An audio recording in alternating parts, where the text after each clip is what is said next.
Meera a psycho love story of Banaras. लेखक हनुमान प्रजापति। विधा प्रेम मनोवैज्ञानिक थ्रिलर हॉरर। स्थान बनारस वाराणसी। समय 1993 से 1996। पहली घंटी। बनारस की सुबह कभी पूरी तरह जागती नहीं, वह बस करवट बदलती है। गंगा के ऊपर हल्की धुंध तैर रही थी। घाटों से उठती धूप जैसे पानी से शर्माती हुई बाहर निकल रही हो। मंदिरों की घंटियां हवा में घुलकर शहर को याद दिला रही थीं कि यहाँ हर दिन नया नहीं होता, बस वही पुराना दिन थोड़ा अलग ढंग से दोहराया जाता है। आरव शुक्ला साइकिल चलाते हुए कॉलेज की ओर बढ़ रहा था। सफेद कुर्ता, कंधे पर झोला और मन में अधूरे शब्द। वह उन लोगों में से था जो बोलने से ज्यादा सोचते हैं। किताबें उसकी सबसे अच्छी दोस्त थीं।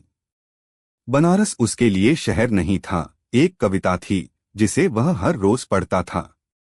काशी हिंदू कॉलेज की पुरानी इमारत में घुसते ही एक अलग ही गंध थी, कागज, धूल और समय की।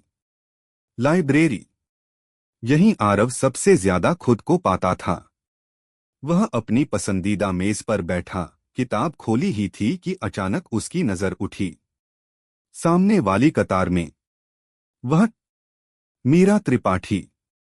नीले रंग की सादी सलवार, खुले बाल और आंखों में अजीब सी स्थिरता।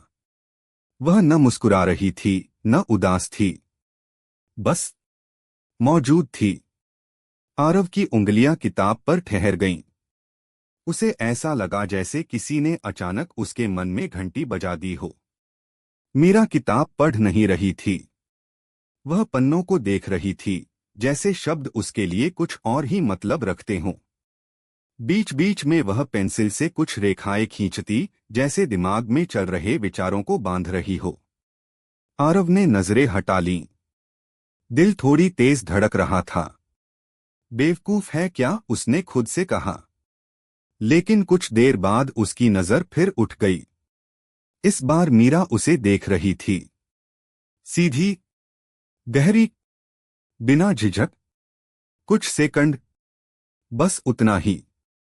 फिर वह वापस अपनी किताब में डूब गई।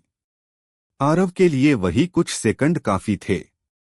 उसे लगा जैसे किसी ने उसके भीतर कुछ जगा दिया हो, कोई डर, कोई उत्सुकता, कोई अनकही शुरुआत। घंटी बजी। पहली क्लास का समय हो गया। लाइब्रेरी से निकलते हुए आरव को एहसास हुआ, आज की सुबह अलग थी। कॉरिडोर में मीरा उसके आगे चल रही थी। उसके कदमों की आवाज धीमी थी, जैसे वह जमीन पर नहीं, किसी याद पर चल रही हो। सीढ़ियों के पास अचानक वह रुकी।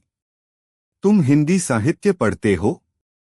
उसकी आवाज शांत थी, लेकिन उसमें आदेश सा था। आरव चौंका। हाँ जी। मीरा मुस्कुराई नहीं, बस बोली, अच्छा है। बनारस में कविता समझने वाले लोग कम होते जा रहे हैं। और वह चली गई। आरव वहीं खड़ा रह गया। उसे नहीं पता था कि यह सिर्फ पहली बातचीत नहीं थी, बल्कि एक ऐसी कहानी की शुरुआत थी जो प्रेम से शुरू होकर डर पर खत्म होनी थी। क्योंकि बनारस में कुछ मुलाकातें जीवन नहीं बदलती, आत्मा बांध लेती हैं।